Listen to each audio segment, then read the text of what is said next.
tonight's event, very exciting, is the very first tattoo to take place in Sunderland. And what an amazing night it's promising to be. We're from 7:30, we'll be here live from St Peter's campus, outside in the cold and the wind, to bring you the whole event. Very exciting. Now, obviously, we've been out and about today because there's lots happening. It's a fantastic event for Sunderland because obviously it's the first, but I mean, tattoos are such huge things. Absolutely. I mean, obviously the most famous in history being the Edinburgh military tattoo, of which I am a personal fan, although I've never managed to watch it and stay dry. So I'm hoping that maybe the weather isn't allergic to tattoos. Maybe we'll get some sunshine for this evening. But it's all about the kind of military history and the circumstance to actually build up and share this kind of military history and the patterns and the rhythms and the noise and the I won't say pomp and pageantry. You can if you want, but you know, it's up to yourself. So, I mean, very quickly, what does this mean for the North East? It's a massive, massive event to be able to say that we've hosted this, and we're not talking about 10 people, 20 people, 30 people. We're talking about 300 or 400 performers alone, not to mention the people that have organised it, set up the chairs, done all the paperwork and the bookings and things like that. Setting up the chairs in itself is absolutely, I'm going to call it a masterpiece. Absolutely anything could happen. So there's been lots of setup today, right throughout since this morning. So let's take a quick time-lapse look at this.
That was earlier today, and we were out and about chatting to some of tonight's performers. To be honest, it's just the fastness of it. It is. It's something about the military position because they're always kind of very perfectly in time with each other. Yeah. It's like, it's so funny when they speed it up. I'm just thinking they should have put the music, just something like that, going around the place. But I mean, we did get to meet quite a lot of brilliant people there today. We did, and we got some sneak previews there of some of the things you're going to be seeing tonight in rehearsal. There's lots of performers here tonight, as we mentioned before, somewhere in the region of 300, including, I knew you were going to make me say this. Do you want me to? No, you. The heavy caliber. Oh, I knew I was going to get it wrong. Cavalry. Thank you. Cavalry and Cavalry Band, the 102nd Battalion REME Pipe Band, accompanied by the Scott and Whistler School of Dance, who you saw in high speed there. Yes. The Sea and Army and Air Cadets will be doing a demonstration for you. The North East Hindu Cultural Trust will be exposing us to some Bollywood. And there's the Riot All-Stars, who you saw moving very quickly with their batons through that space there. They're our new best friends. Yes, I mean, we spoke to some of them today, and it was really, really good because, I mean, it's just something that's bizarre and brilliant at the same time. Yeah, absolutely. It's not really a kind of, I don't know, it's not really a kind of military style. It's It's not a very kind formal. of more contemporary style. Yeah. Lots of batons, lots of feathers, and quite a lot of fun. And we did try to have a little bit of a go at it earlier today. And some of us might have been more successful than others. But I'll let you judge for yourself. Hello, it's Corin And Ethan? for Sunderland here. We have found ourselves a new friend, Susan, and you are associated with the Riot All-Stars. That's right, yes. I'm the secretary of the band. So what does being the secretary of a band entail? Literally making sure that we look after the members, we raise enough funds to take the members away. General duties of keeping the band going. So you say the band, Yeah. what is it you're actually referring to? Because the Riot All-Stars are a very particular kind of band. We're not talking emo or punk here. No, we're a marching band, and we formed in 1961, and that was formed by my mum, Mrs. Nanself, and we've been going for 50 years. That was our 50th birthday last year, and we're one of the only remaining bands now left in the Sunderland area. Like, what's it like to have that in the family and keep that tradition going and to be able to perform at events like these? It's absolutely fabulous. I mean, to come to somewhere like this actually gives something back to Sunderland. Yeah. We get a lot of support from different people within the Sunderland Council. They help us, Gen 2. So to come here and do something like this to let them see, you know, how we've survived where other bands haven't is absolutely fantastic. So what pieces are you going to be performing this evening? We've got various pieces. We come on to Adia, which is a bit of a classical tune, not associated really with marching bands, but you know, it's mixed. We do a little bit of Kelly Clarkson, you know. Yeah, definitely. And just various music tunes. Red car and blue car has a race off the, yeah. That's what it was. I was trying to figure that out earlier. That's what that one was. I feel so much better now. We were listening to the rehearsal and I couldn't place it. So if people wanted to get involved, can they do that? How would they do that? Yes, we practice every week. In the winter time, it's on a Sunday, 3 till 6. We train at the Seaham Youth Centre in Seaham. Anyone's welcome just to pop along to watch our practices, just to join us. Literally, we have a website. We're on YouTube and we're on Facebook. So what is that website? It's riotallstars.communicate.co.uk. Brilliant. We'll try and get a link to that on the Sunderland website, the Spark Sunderland website today. So you say anybody can come along and have a go. How easy is this? Very easy. I mean, if you can walk, you can learn to march. Thank you so much for joining us. You're welcome. Enjoy this evening's performance. Thank We're you. very much looking forward to it, and thank you very much for your time. You're welcome.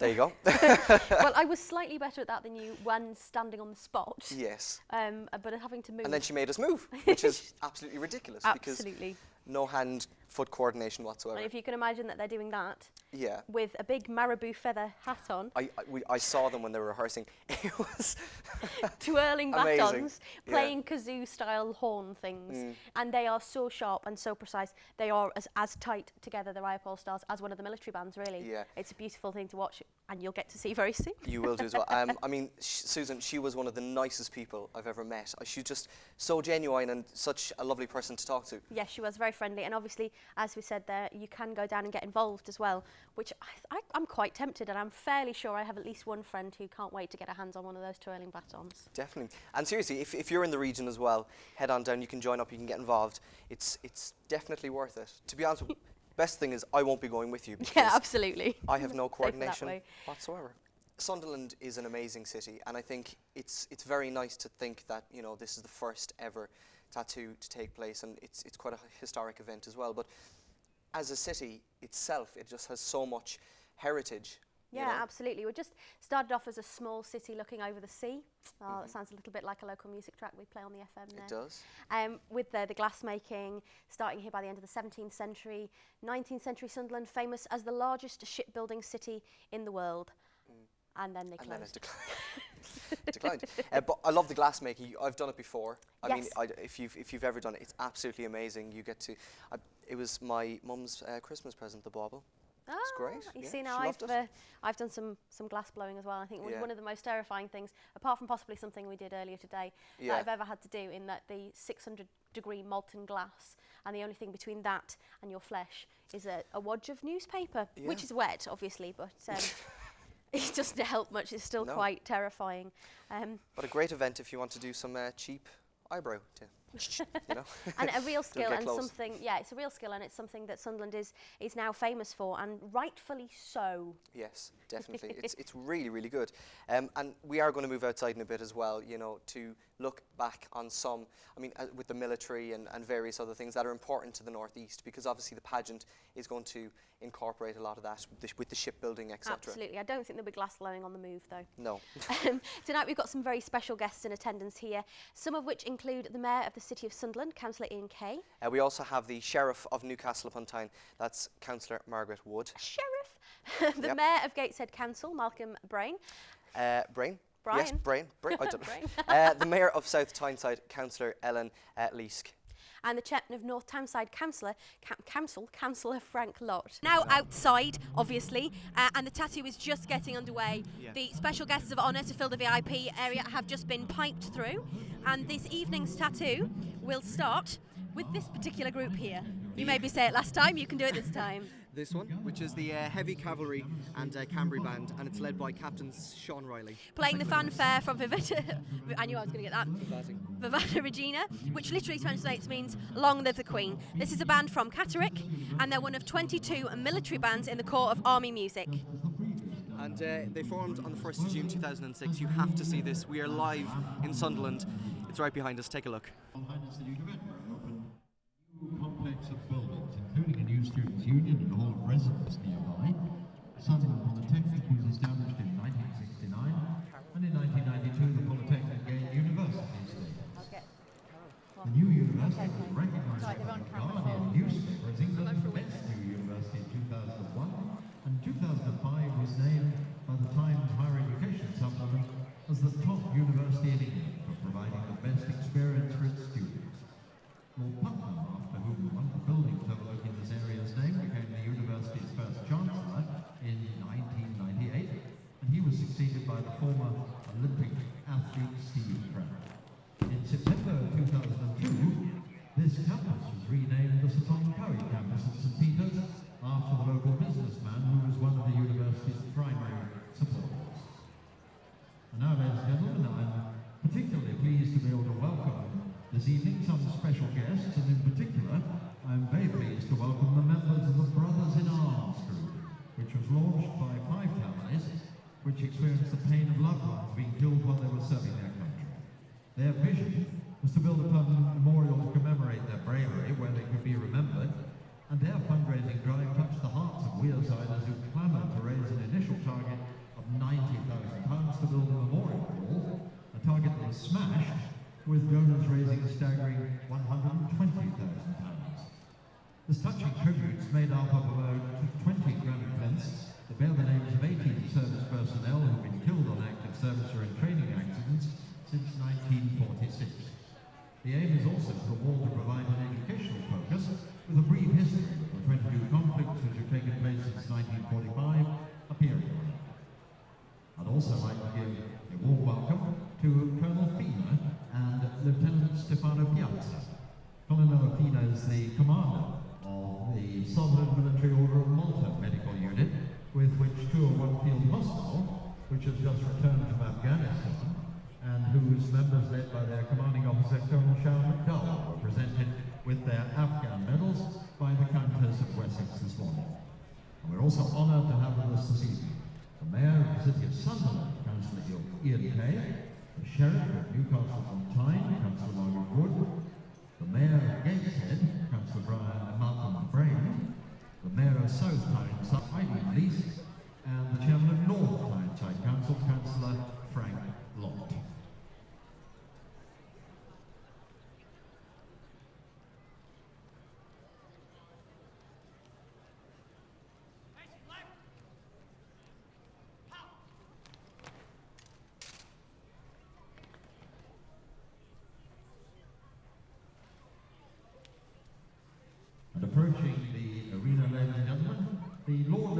staff car is a 1940 Humber Super Snipe.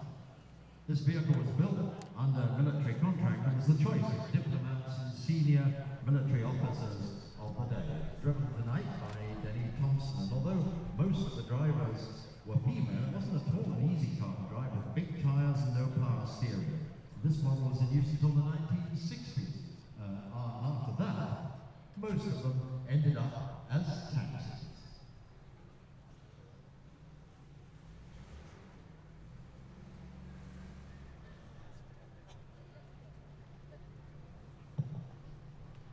There were 4,144 of these Humber Super Snipes built in the war years, and 200 to 300 of them were with a Pullman configuration, very much favoured for embassies.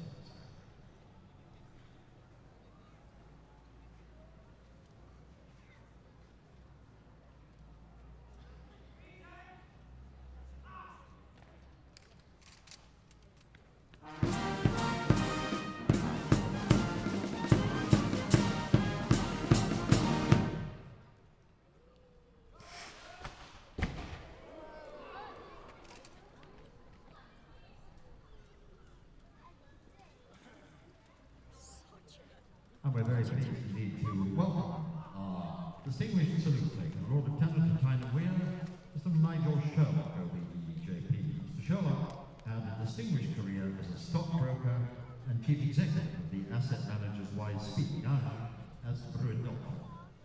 Before his appointment as Lord Lieutenant, Mr. Sherlock was High Sheriff of Tyne Weir and a Deputy Lieutenant. He's played a prominent part in many local charities. He's president of the Reserve Forces and Cadets Association and Honorary Colonel of the Royal Marines Reserve Tyne. He was previously Honorary Colonel of Northumbrian University, OTC. And we wish our distinguished salute taker and Mrs. Sherlock a very warm welcome.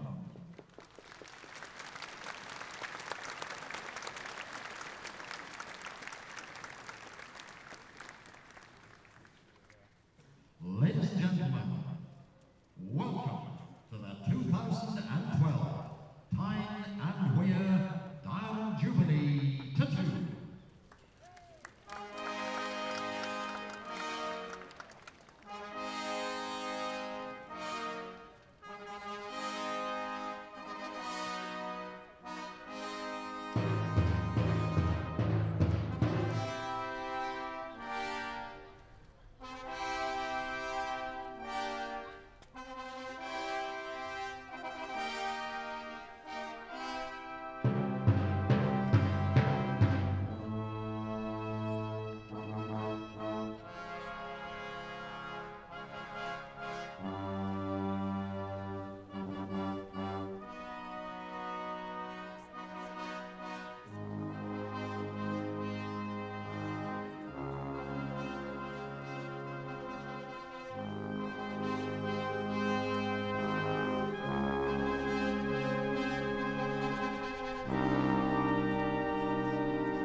The heavy cavalry Broadway band captain with the fanfare.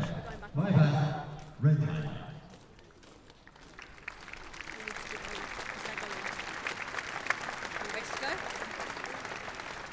This year we celebrate the 60 years on the British throne of Her Majesty Queen Elizabeth II. The Queen acceded to the throne on the 6th of February 1952 on the sad and unexpected death of her father, King George VI.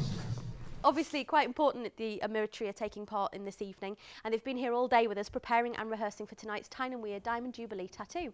And we met up with them earlier for a little bit of a chat. Did you not enjoy that chat? Okay, so we have picked up 2 more guests. Well, we've nabbed you more. Would you like to introduce yourselves? I'm Sergeant Metcalf from Durham Army Cadet Force. And I'm Major Scott. Now, today is a massive day for you guys. I mean, for everybody. How excited are you, and what preparation have you been doing to get ready for this? We've been doing quite a lot of training for the Cadet Challenge, which is going on during the evening. And we've got other duties with the presentations, security, and again the challenge. Okay, so talking about the work that you do and being from the Northeast as well, how important is that with an event like this? Well, it's obviously going to put us in the limelight, you know, for the young adults in the area, plus adults who want to join the ACF will come along and see us and what we actually do, what we entail, and it's just getting in the public eye and showing what we're all about. So talk to us, obviously recruitment is a big thing for you as well. Yes. Talk to us about that. Well, basically what we do, we try to get in as many young people as possible, coming from all walks of life, from the ages of 13 up to 18 and 9 months, also young adults, because we're absolutely desperate for young adults to come in as instructors. They don't have to have military backgrounds, just coming off the street, you know, if they're enthusiastic and they want to, you know, have a challenge where they want to push them forward. So you're talking about the Cadet Challenge that's going on during the tattoo this evening. Yep. What is that challenge, and is that a kind of representation of the kind of things that they could do in the Cadet Force? Yeah, what we've got is a challenge where there's a team of 4 from the tri-services, the Sea Cadets, the Air Cadets and the Army Cadets. They're challenging each other and marching on. They're going to erect a large canvas tent as a team, and then as soon as they've actually completed that, one person from the team is going to run up to our climbing tower, and the first one to the top wins. It seems a little bit like Gladiators, but with tents. We have seen the climbing wall. Yeah. It does look like a lot of fun. Scary. It Very is, scary. yeah. Is it maybe something we might be able to have a go at? Well, I'm sure we can arrange that if you... Should never have said that. I don't know why I said that, but we're going to have to do it. No, You can go first. this time And you then don't I'll have to be a watch. gentleman. It's fine. Thank you so much for joining us. I know your duties are going to call you back very shortly, but thank you for your time and the best of luck for this evening. So much going on this evening. You'll be able to watch it all. We have the full coverage just for you here, exclusive for Spark TV. And it's an absolutely jam-packed schedule. The next people appearing in front of us will be the Band and Bugles Durham Army Cadet Force, led by Captain Colin Metcalf, catch-up narrator. There we go. Starting with the rifling assembly, followed by the advance with Glory to the Horses, a little bit of La Bamba, Rock Around the Clock, some Queens, a Keel Row, and some mechanised infantry. We're going to shut up and let you watch it.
The band and bugles of the Durham Army Cadet Force. Did you notice that not all the band were cadets who were right?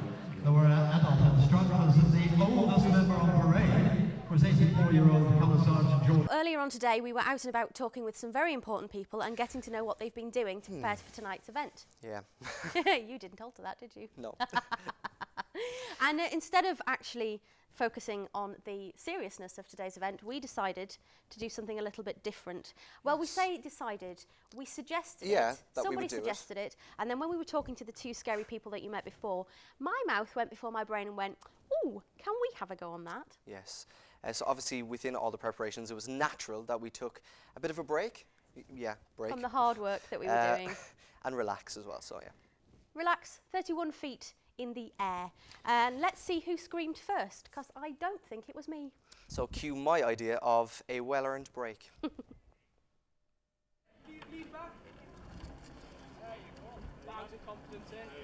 Okay, well, that was embarrassing to say the least. I'm still shaking. Already, in 15 seconds, I've been beaten. So tell us a little bit about what you do with the Cadet Force and why this kind of thing is something that you're used to.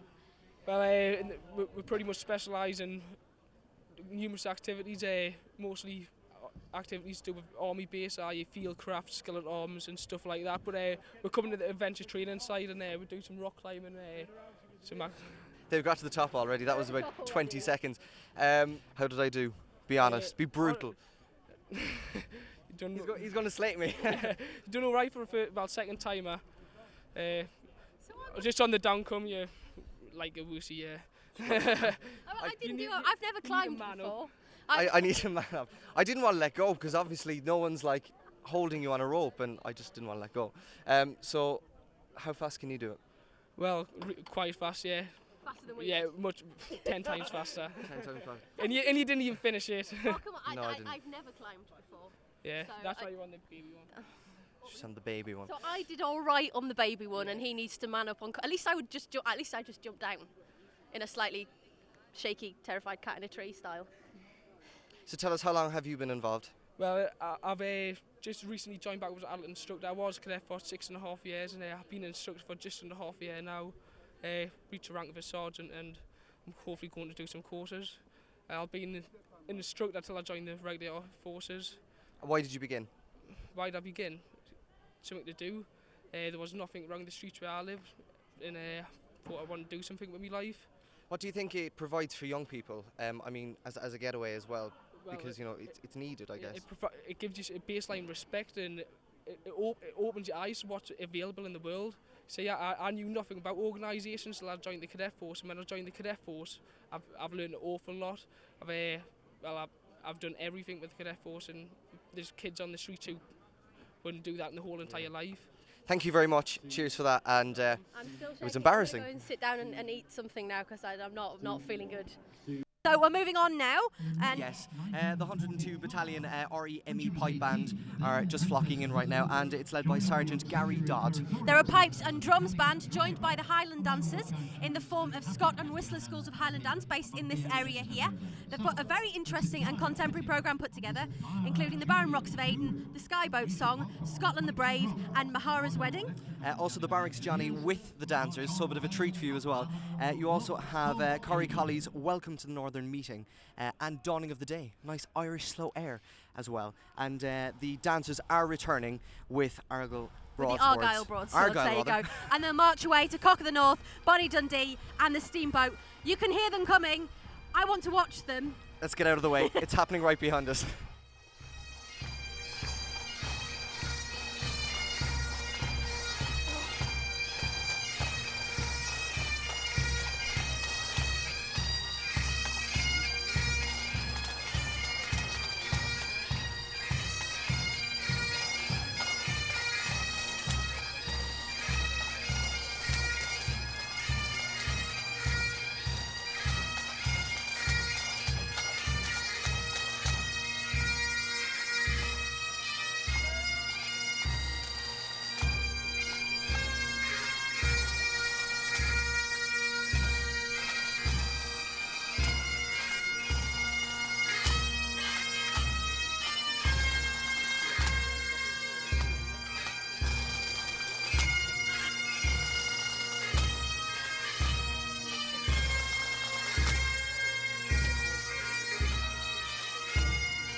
the Highland